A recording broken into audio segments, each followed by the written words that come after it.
Number 4 solve कर रहे हैं ईयर 2020 मई 2020 का क्वेश्चन है। ईयरली पेपर सॉल्व कर रहे थे हम। Rani is a trader, her financial year ends on 31 March. She provide the following information about her 3 types of inventory. उसके पास 3 किस्म की इन्वेंट्री है, इन्वेंट्री ए, बी और सी। और यहाँ पे हमारे पास कुछ नंबर्स दिए हुए हैं। Inventory item, number of units, यानी इतने यूनिट्स उसको सोल्ड किए हैं, 110 ए यूनिट्स, बी 85 यूनिट्स और सी 90 यूनिट्स सोल्ड किए हैं। और उसकी प्रोडक्ट की कॉस्ट कितनी पड़ी है, 17, 18 और 15 पर यूनिट की कॉस्ट कितनी आ रही है। सेलिंग प्राइस पर यूनिट कितनी है और बेच रहे कितने में है, 20 में, 19 और 16 में हम सोल्ड कर रहे हैं। यानी एक चीज़ की कॉस्ट कितनी पड़ रही है, 17, उसको कितने में सोल्ड किया जा रहा है, फिर 18 की चीज़ को 19 में, 15 को 16 में, और सेलिंग एक्सपेंस कितना है, 212। हमें क्या करने कह रहे हैं, calculate the total value of Rani inventory at 31 मार्च 2020 कि वैल्यू ऑफ इन्वेंट्री कितनी होगी। अब याद रखो हम इन्वेंट्री चैप्टर पढ़ रहे हैं। इन्वेंट्री चैप्टर में हम जो वैल्यू कम से कम लग रही है, जो कॉस्ट कम से कम होगी, हम उस कॉस्ट को कंसीडर करेंगे। जो कॉस्ट कम से कम होगी उस कॉस्ट को कंसीडर करेंगे। अब देखो मैंने कौन कौन सी हेडिंग्स बनाई है इसके लिए। पहली है net realisable value. Net realisable value किसे कहते हैं, sales minus selling expense, sales minus selling expense. तो आपको किसकी वैल्यू मिलेगी, नेट रियलाइजेबल वैल्यू की मिलेगी, ये नेट रियलाइजेबल वैल्यू मिलेगी।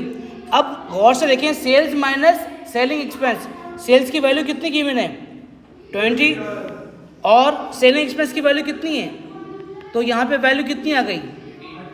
इसी तरह से 19 माइनस 1 18 से 19 की वैल्यू कैसी आई। देखो भाई ये बी पार्ट सेलिंग एक्सपेंस कितना है, सेलिंग अमाउंट, और सेलिंग एक्सपेंस की वैल्यू 1 है। सी की वैल्यू कितनी है सेलिंग की, 16 माइनस 2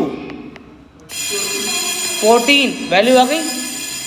अब आप देखिए लोअर कॉस्ट एनआरवी, सबसे लोअर कॉस्ट कौन दे रहा है। क्वेश्चन में देखा जाए, अगर आप ए पार्ट को देखें, ए पार्ट की कॉस्ट प्राइस कितनी दी हुई है, 17। ए पार्ट की कॉस्ट प्राइस कितनी दी हुई है, 17, और हमारे हिसाब से ए की कितनी वैल्यू आ रही है, 18। तो इन दोनों में से लोअर कॉस्ट कौन सी है, 17 है 18 है, 17। तो मैं यहाँ पे वैल्यू कौन सी लूँगा, 17।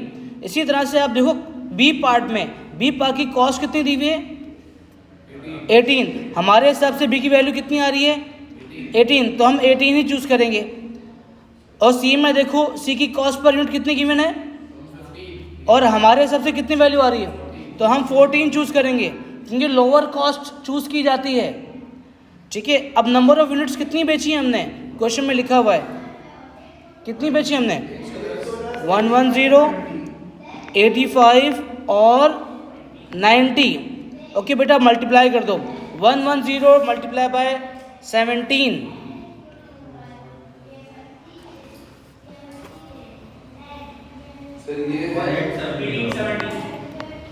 ओके। अब 85 multiply by 18, next 90 multiply by 14, total कर दो,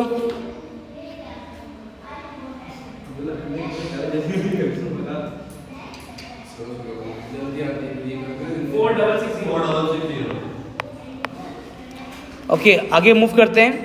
रानी later discover that she had an amount of inventory. उसको बाद में मालूम हो रहा है कि उसके पास इन्वेंट्री जो है डी भी एक मौजूद है 31 मार्च 2020 में। दिस इन्वेंट्री ओरिजिनल कॉस्ट 1660, उसकी ओरिजिनल कॉस्ट कितनी है, she consider the inventory to be obsolete. कह रहे मेरी वो इन्वेंट्री है वो पुरानी टेक्नोलॉजी। ऑब्सोलीट किसे कहते हैं, पुरानी टेक्नोलॉजी। यानी अगर इस वक्त हम जब लैपटॉप और iOS का दौर है और हम बोले विंडोज़ के लैपटॉप हम यूज़ करें या मोबाइल पीसी यूज़ करें, तो भाई वो टेक्नोलॉजी अभी वो इतनी काम इफेक्टिव नहीं है, इस पर कोई भी प्रोग्रामिंग नहीं हो पाएगी। तो ये पुरानी टेक्नोलॉजी है। तो अब क्या करना है हमें, इसका करना क्या है, explain to Rani how the value of inventory of D item affected the profit for the year ended 31st March. आपको क्या लगता है वो किस तरह अफेक्ट करेगा? ओके, वैल्यू क्या बनेगी इसकी? The net realisable value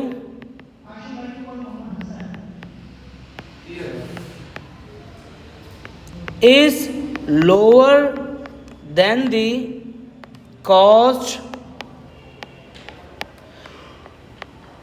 so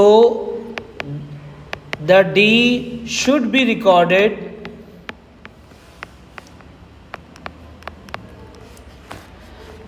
at its realizable value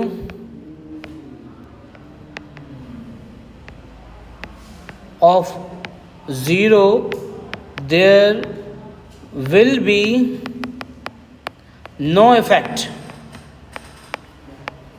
on profit.